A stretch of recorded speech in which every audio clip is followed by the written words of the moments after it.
అందరికీ నమస్కారం. SBR talks channel స్వాగతం.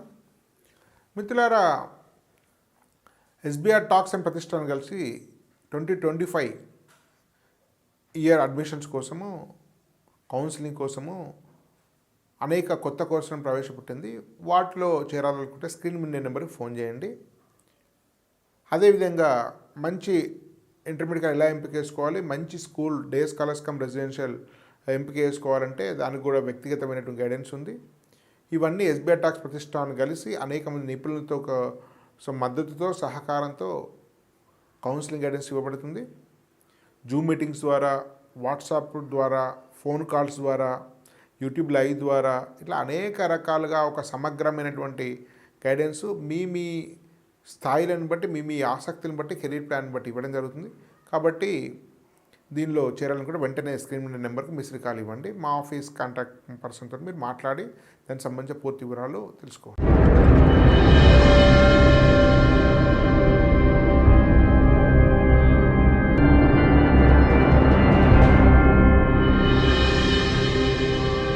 అందరికీ నమస్కారం. ఎస్బీఆర్ టాక్స్ ఛానల్ స్వాగతం.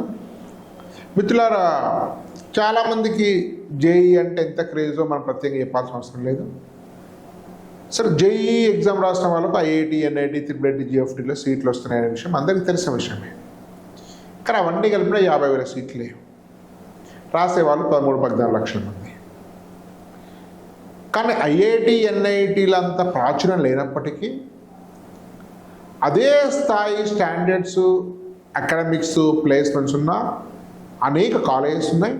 వాటికి విభిన్నమైనటువంటి ఎంట్రన్స్ ఎగ్జామ్స్ ఉన్నాయి. కానీ చాలా వరకు మీకు కోచింగ్ ఇండస్ట్రీ కానీ, మీడియా కానీ, పేరెంట్స్, స్టూడెంట్స్ కానీ ఒక్క జేఈ మీదే దృష్టి పెడుతున్నారు. కానీ జేఈతో పాటు అనేక ఇంజనీరింగ్ ఎంట్రన్సెస్ మీద ఎట్లా దృష్టి పెట్టాలి, ఏవేవి ప్రధానమైనటువంటి విషయం మీద నానో కాలేజ్ డైరెక్టర్ శ్రీనివాస్ గారితో మాట్లాడితే వారి పరిచయం చాలామందికి తెలిసిన వాళ్ళే. వారు ఉస్మానియాలో బీటెక్ చదివిన తర్వాత ఐఐఎం అహ్మదాబాద్లో ఎంబీఏ చేశారు. ఐటీ ఇండస్ట్రీలో చాలా కాలం పనిచేసిన తర్వాత నానో కాలేజ్ డైరెక్టర్గా హైదరాబాదుతో పాటు తెలుగు రాష్ట్రాల్లోని అనేక మంది విద్యార్థులకు సేవలు అందిస్తున్నారు. వారు ఈ రంగంలో అద్భుతమైన మేధావి మాత్రమే కాక ఒక మంచి హ్యూమన్ బీయింగ్, ఒక మంచి ఎడ్యుకేషనలిస్ట్. వారు ఐటీ ఇండస్ట్రీలో గొప్ప స్థానం ఉన్నప్పుడు కూడా వారి ప్యాషన్ తోటి నానో కాలేజ్ స్టార్ట్ చేసి ఒక real scientific learning and scientific teaching పేరెంట్స్కి ఇస్తున్నారు. నేను అనేక కాలేజీలు అబ్జర్వ్ చేశాను, కానీ వారి కాలేజీలో ఉన్నంత ప్రతి క్లాసు, ప్రతి ప్రోగ్రాము, ఎగ్జామ్స్, ట్రైనింగ్ ఇవన్నీ చాలా చాలా ప్రొఫెషనల్, వెరీ ప్రొఫెషనల్గా ఉన్నాయి. సో వారు అర్హులైన వారు దీన్ని చెప్పడం కోసం. నమస్కారం. నమస్తే. సరే, ఇప్పుడు అందరికీ బహుశా ఒక అంచనా ప్రకారం నాకు తెలియదు, మీరు కరెక్ట్ చేయండి. మొత్తం ఇండియాలో ఉండేటువంటి ఫిల్మ్ ఇండస్ట్రీ, టాలీవుడ్, బాలీవుడ్, కోలీవుడ్ అన్నిటి కలిపి యొక్క మార్కెట్ మొత్తం కలిపి 10,000 కోట్లట. కానీ ఐఐటి, జేఈ కోచింగ్ ఇండస్ట్రీ యొక్క మొత్తం మార్కెట్ 10,000 కోట్లు దాటి టోటల్ ఇండస్ట్రీ అంటే ఫౌండేషన్స్, బుక్స్, ఆన్లైన్ టెస్టింగ్ చూస్తే ఫైన్. కానీ జేఈలో ఉన్న సీట్లు మనం చాలాసార్లు మాట్లాడుకున్నాం, ఇట్స్ జస్ట్ లెస్ దాన్ 50,000 అన్ని కలిపి.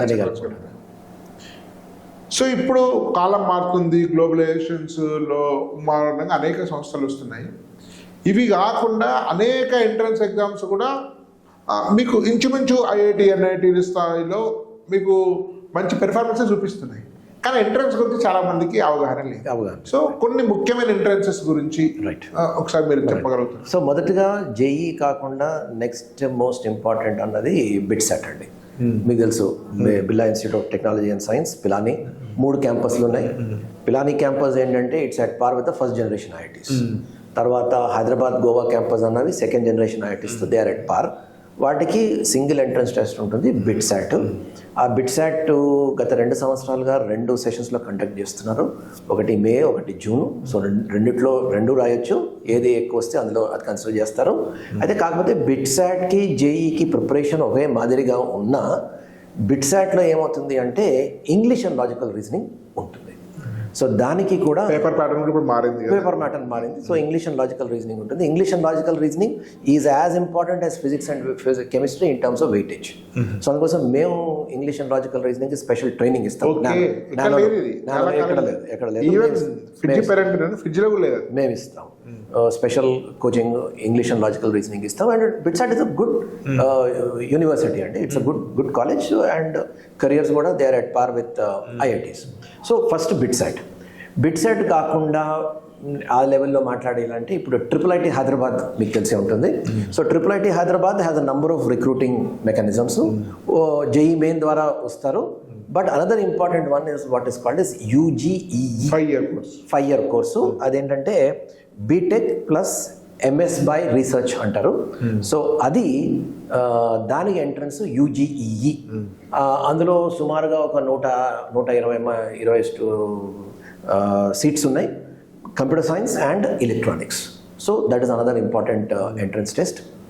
ఇవి కాకుండా మనకి తెలిసినవే ఇప్పుడు every deemed university has its own entrance test. For example Manipal has its own entrance test, VIT has its own entrance test, Amrita has its own entrance test, SRM has its own entrance test. ఇవన్నీ ఈ deem to be universities అన్నిటికీ వాటి entrance టెస్ట్లు ఉన్నాయి. అవన్నీ మంచి colleges. అవన్నీ MIT Manipal is a good college, Vellore also is a good college, Amrita also.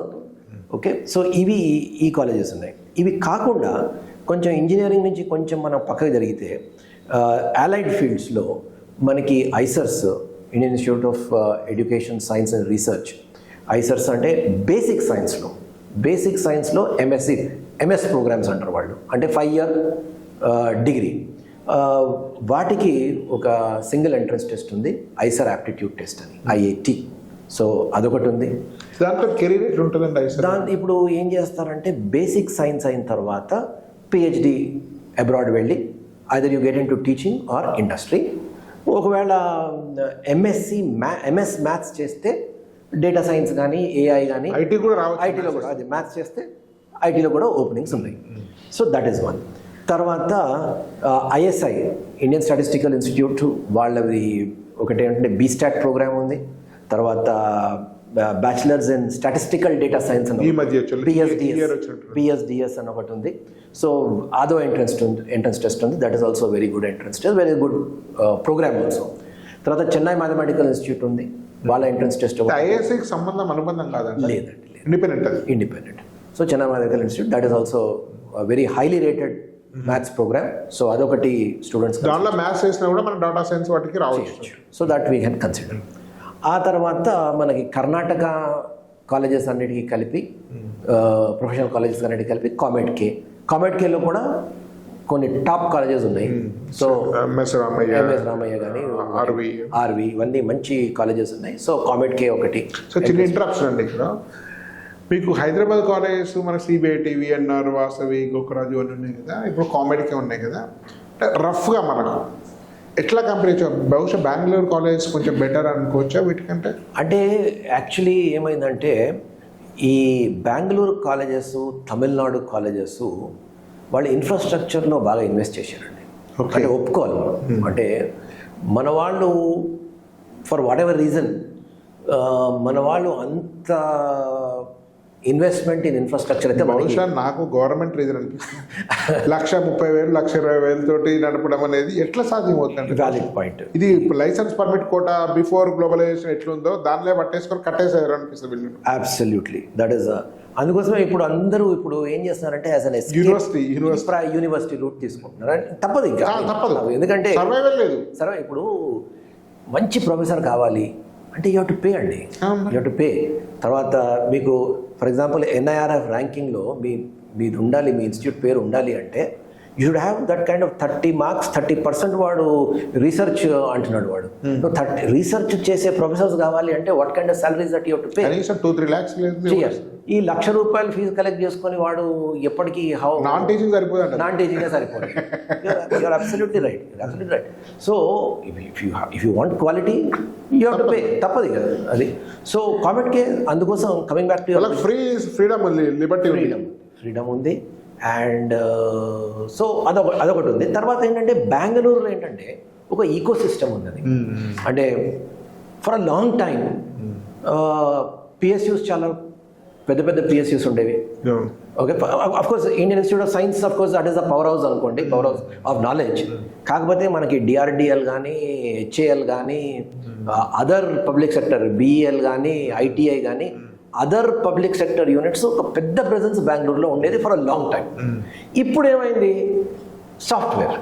Software all major joints బెంగళూరులో హెడ్ ఆఫీసెస్ ఉన్నాయి. సో అందుకోసం ఇక్కడ చదువుతున్న వాళ్ళకి ఇంటర్న్షిప్స్ ఆపర్చునిటీస్ కానీ, ప్రాజెక్ట్స్ కానీ, అదేవిధంగా జాబ్స్ కానీ దొరుకుతాయి. సో అందుకోసం quality of education definitely will be there.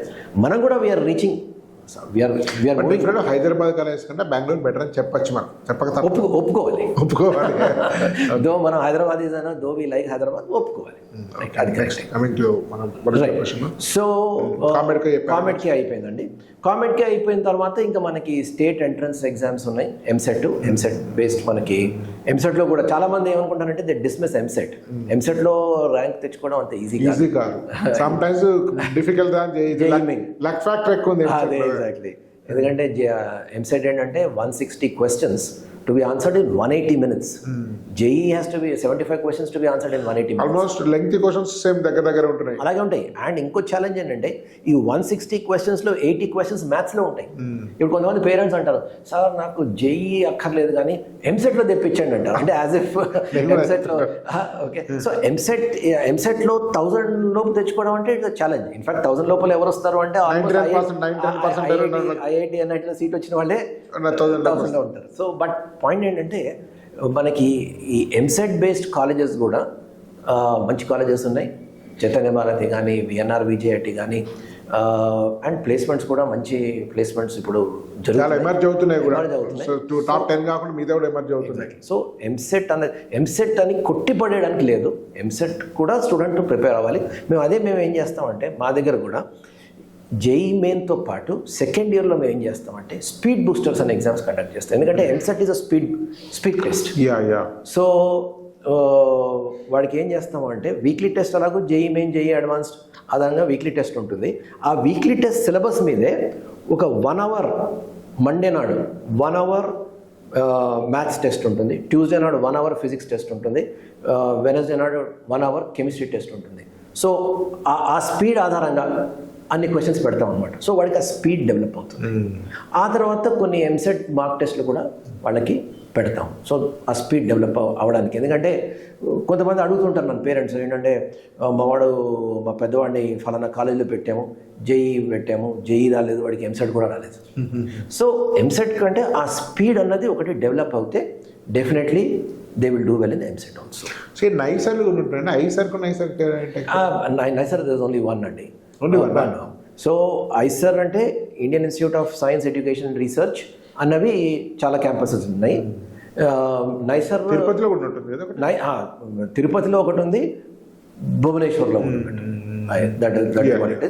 So వాటి ఎంట్రన్స్ టెస్ట్ IIT అన్నది this is for IISER. Course మాత్రం similar kind of course at both the places. Course అన్నది MS course, 5 year post graduate course. అది. So ఈ CUET కూడా మనము CUET అన్నది మనం ఇంజనీరింగ్ దాటి మనం CUETకి వెళ్తున్నాం. CUET అంటే CUET అంటే ప్యూర్ సైన్సెస్ అంటే సెంట్రల్ యూనివర్సిటీస్లో అడ్మిషన్స్కి మనకి CUET. అంటే CUET is not merely for sciences, CUET is for arts also, all kinds of courses, all undergraduate కోర్సెస్కి CUET ఉన్నది. సో సెంట్రల్ యూనివర్సిటీస్ అన్నిటికీ common entrance test for all central universities. బాగానే ఉన్నాయి sir central university standards మీ observation? అంటే ఇప్పుడు engineering అనుకునేవాడు normally central యూనివర్సిటీస్కి prefer చేయడు, ఎందుకంటే టెక్నాలజీ వైపు వెళ్తాడు తప్ప వాడు ఈ సెంట్రల్ యూనివర్సిటీస్లో ప్యూర్ సైన్స్ చేసి కెరియర్లో వెళ్ళడానికి టీచింగ్ రీసెర్చ్కి వెళ్ళేది. సో అందుకోసం అదొకటి. తర్వాత మెజారిటీ ఆఫ్ CUET క్యాండిడేట్స్ అంతా they are for non science kind of courses. So అందుకోసం పెద్దగా ఇంజనీరింగ్ స్టూడెంట్స్కి CUET is not a big thing. Sir ఇప్పుడు కొన్ని మనకు కనిపిస్తున్నాయి, అంటే వీటికి వెళ్ళాలంటే సమాచారం లేదు, వెళ్ళొచ్చు. అన్నా యూనివర్సిటీ ఉంది తమిళనాడులో, రైట్. ఇప్పుడు జాదవ్పూర్ యూనివర్సిటీ బెంగాల్లో ఉంది, రైట్. తర్వాత పంజాబ్ ఇంజనీరింగ్ కాలేజ్ పెక్ అని Chandigarh. Punjab engineering college is based on JEE main అండి. అంతే. అండ్ జోసెఫ్ కౌన్సిలింగ్ చాలా మంచి college. Punjab engineering college is at par with NITs. నన్ను అడిగితే సెకండ్ టైర్ ఎన్ఐటీస్తో సమానం అది. సో ఇప్పుడు అదేవిధంగా మీకు PSC college of tech, PSG Coimbatore. అవును. సో ఇవి కూడా మంచి చేరాలంటే మనం ఎట్లా చేరాలి? కాకపోతే అవి మనం నాన్ లోకల్స్కి వస్తాం అంటే ఉందా మన కోట? అన్నా యూనివర్సిటీ చేరుతున్నట్టు తెలుగు చాలా మంది, అన్నా యూనివర్సిటీ అయితే చాలా మంది తెలుగు వాళ్ళు చేరుతున్నారు. అదే నాన్ లోకల్. బహుశా ఐపీ మార్క్స్ ఇస్తున్నట్టున్నారు కదా? అది నాకు పెద్ద ఐడియా లేదు. నాకు చేరడంతో చేరుతున్నారు అంటే నాన్ లోకల్ కోటాలో చేరుతాం అవన్నీ. ఎందుకంటే ఇవన్నీ స్టేట్ ఇన్స్టిట్యూషన్, జాదాపూర్ కానీ వాట్ ఎవర్ ఇవన్నీ state institution. Punjab engineering college మాత్రం ఇట్స్ GFTI. సో దానికి జోసా బేస్డ్ కౌన్సిలింగ్ నడుస్తుంది. సో ఈ మధ్య ఒక 2 ఇన్స్టిట్యూషన్స్ నాకు ఇంట్రెస్టింగ్ అనిపించినాయి, అవి కూడా ప్రైవేటే కాదు. డైకాట్ ఒకటి, LNMIT, మీరు ఐడియా ఉండొచ్చు. ధీరుభాయ్ అంబానీ అండ్ రక్షణ. అయితే Dhirubhai Ambani is based on JEE main. కాకపోతే కౌన్సిలింగ్ సెపరేట్ నెంబర్ 1. తర్వాత వాళ్ళకి గుజరాత్ బేస్డ్ రిజర్వేషన్ చాలా ఉంది, 50% వాటికి ఉంది. Out side of Gujarat LNMIT అయితే open. LNMIT is open and it's a good institution. LNMIT, Thapar, they're all good institutions. Thapar is private, no? Thapar is also private. కానీ అవన్నీ JEE main basis మీద వాళ్ళు admissions తీసుకుంటారు. Thapar వాళ్ళ own interest ఉంటుంది. So JEE main అంటే JEE main is use not only for NITs and IIITs. JEE main use చేసేవి ఇలాంటివి చాలా ఉన్నాయి. అందులో LNMIT is one very popular. So coming to last 1-2 questions sir. ఇప్పుడు తెలంగాణ ఏపీలో చాలా యూనివర్సిటీస్ వచ్చినాయి. కరెక్ట్. ఆల్రెడీ మనకు తెలుసు పేర్లు అన్నీ. సో ఈ మధ్య మొన్న 1 వీక్ బ్యాక్ కూడా ఒక 5 కాలేజ్ 6 కాలేజ్ లిస్ట్ ఇచ్చారు. మీరు నోటీస్ చేశారో లేదో, కావేరీ యూనివర్సిటీ అని, శ్రీనిధి ఒకటి, ఇంకా గురునానక్, ఇంకేవో 2-3 వచ్చినాయి. సో మీరు తెలంగాణ యూనివర్సిటీలో అసలు అన్నిటి గురించి మాట్లాడాల్సిన స్థాయి కూడా చాలా మటుకు లేదు. సో కొంత బెటర్ పెర్ఫార్మెన్స్ చేసినటువంటి ఒక 3-4 యూనివర్సిటీ చెప్పగలుగుతారు దృష్టి పెట్టాల్సి మనకి? అంటే సార్ మనకి యాక్చువల్లీ డేటా, ఎందుకంటే ఇవన్నీ కొత్త రీసెంట్ డెవలప్మెంట్స్ ఇవన్నీ. సో యూనివర్సిటీ డెవలప్ అయ్యి ఒక స్టేజ్కి రావడానికి టైం పడుతుంది, 10 ఏళ్ళైనా పడుతుంది. సో ఇప్పుడే మనము వాటి గురించి ఎస్పెషల్లీ తెలంగాణలో మనం చూసినవి పాత అంటే ఇప్పుడు మనకు గీతం ఉంది, KLU ఉంది, విజ్ఞాన్ ఉంది, తర్వాత మనకి ఇక్కడ అనురాగ్ ఉంది, Malla Reddy SR, tech Mahindra okay ఇవన్నీ. సో ఇవన్నీ పెద్ద డేటా అన్నది మనకి లేదండి, ఇంకా ఇవాల్వ్ అవ్వాలి, అవి టైం పడుతుంది. కానీ ఇప్పటికైతే అవి కొంచెం మంచి ఈ స్థాయి అయితే లేవు. అమృతం పెట్టు మరి అసలు లేదు. అబ్సల్యూట్లీ. NIRF వస్తున్నాయి, ఎట్లా వస్తుందో మనకి తెలియదు కానీ SR NIRF very standing less than 100 ఉంటుంది. మీరు వీడియో వేసారు దానిగా. అంటే NIRF ర్యాంకింగ్స్ కూడా మ్యానిపులేట్ చేయొచ్చండి, కొంత మ్యానిపులేట్ చేయొచ్చు. నేను ఆ వీడియోలో ఎక్స్ప్లెయిన్ చేశాను, చూడలేదు. ఇప్పుడు అంటే ఆ రీసెర్చ్కి 30% పాయింట్స్ ఇస్తారు. ఆ 30% పాయింట్స్కి వాళ్ళ దగ్గర ప్రొఫెసర్స్ లేకపోయినా వీళ్ళు ఏం చేస్తారు అంటే ఫారెన్ యూనివర్సిటీస్లో ప్రొఫెసర్స్ని వీళ్ళ ప్రొఫెసర్స్గా ఒక డిస్టింగ్విష్ ప్రొఫెసర్ ఒక డెసిగ్నేషన్ ఇచ్చేసేసి వాళ్ళకి ఏదో శాలరీ ఏదో ఇచ్చి ఆయనకున్న పేపర్స్ అన్ని వీళ్ళు, అదొకటి రెప్యుటేషన్ కూడా. అంటే వాళ్ళకు వీళ్ళ ఓల్డ్ స్టూడెంట్స్ వాళ్ళు ఏం చెప్తున్నారు, వీళ్ళ అల్యూమిని అనేది పర్సెప్షన్కి ఒక 10 మార్క్స్ ఉన్నాయి. సో మీరు ఆశ్చర్యపోతారు ఏంటంటే బిట్స్కి 3.3 మార్క్స్ పర్సెప్షన్లో వచ్చాయి, VITకి 6.6 మార్క్స్ వచ్చాయి పర్సెప్షన్లో. సో మరి అది ఎలా చేస్తున్నారో అది. మీరు NIRFలో కూడా IIITలకు దూరమే ఉంది, రైట్, బిట్స్ దూరమే ఉంది, ఫిట్ చాలా దగ్గరగా ఉంది. అంటే ఆఫ్ కోర్స్ కన్సిస్టెంట్ ఉంది లాస్ట్ 20 years. తెలియదు మనకు.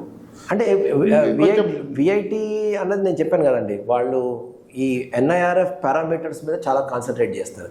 ఇప్పుడు గవర్నమెంట్ ఇన్స్టిట్యూషన్స్ అంత పట్టించుకోవు, వెరాజ్ ప్రైవేట్ ఇన్స్టిట్యూషన్ వాళ్ళ ప్రెస్టీజ్ స్టేక్ కాబట్టి వాళ్ళు ఆ పారామీటర్స్కి ఏవైతే ఇంపార్టెంట్ ఉంటాయో అవి ఉండేటట్టు చూసుకుంటారు. మన ఎంట్రన్స్ ఎగ్జామ్ ఓరియంటెడ్ ప్రిపరేషన్ లాగా. ఎగ్జాక్ట్లీ. ఫర్ ఎగ్జాంపుల్ ఆ 30% పాయింట్స్ రీసెర్చ్ కావాలి అంటే వాట్ ఎవర్ ఇస్ రిక్వైర్డ్ అది చేస్తారు. అలాగే డైవర్సిటీకి ఒక 10 పాయింట్స్ ఉన్నాయి. So they ensure that there is diversity in their colleges. ఇప్పుడు మనకి అదే పెద్ద డిసడ్వాంటేజ్. మన స్టేట్ యూనివర్సిటీస్ ఇప్పుడు చైతన్య భారతిలో డైవర్సిటీ ఎందుకు వస్తుందండి? ఎందుకంటే కోటావే టోటల్ లోకల్ కోటావే ఉన్నప్పుడు బయట స్టేట్ వాళ్ళు ఎందుకు వస్తారు మన దగ్గరికి? సో డైవర్సిటీ కూడా మనకి ఫ్లాస్ ఉన్నాయి కదా, తప్పకుండా ఫ్లాస్. ఇప్పుడు ఓకే, ఏ ర్యాంకింగ్ సిస్టంలోనైనా ఫ్లాస్ ఉంటాయి. సో ఇదేంటంటే మినిస్ట్రీ ఆఫ్ ఎడ్యుకేషన్ చేస్తుంది కాబట్టి కొంచెం అట్లీస్ట్ ఒక న్యూట్రల్గా అనుకోవచ్చు. కాకపోతే దాన్ని కూడా మనం గేమ్ చేయొచ్చు, దాన్ని కూడా మనం సో అయితే ఇప్పుడు ఏం చేస్తారంటే ఇప్పుడు దానికి కౌంటర్ గా ఇంకేదైనా they have to come up with something else. ఇది ఫ్రాడ్ కాదు, కానీ ఫ్రాడ్ కాదు, వీళ్ళు కొంత అడ్వాంటేజ్ తీసేసుకొని కొంచెం చేస్తున్నారు అంతే. సో థ్యాంక్ యూ సార్, చాలా గ్రేట్ ఇన్ఫర్మేషన్ ఇచ్చారు, ధన్యవాదాలు. ఓకే.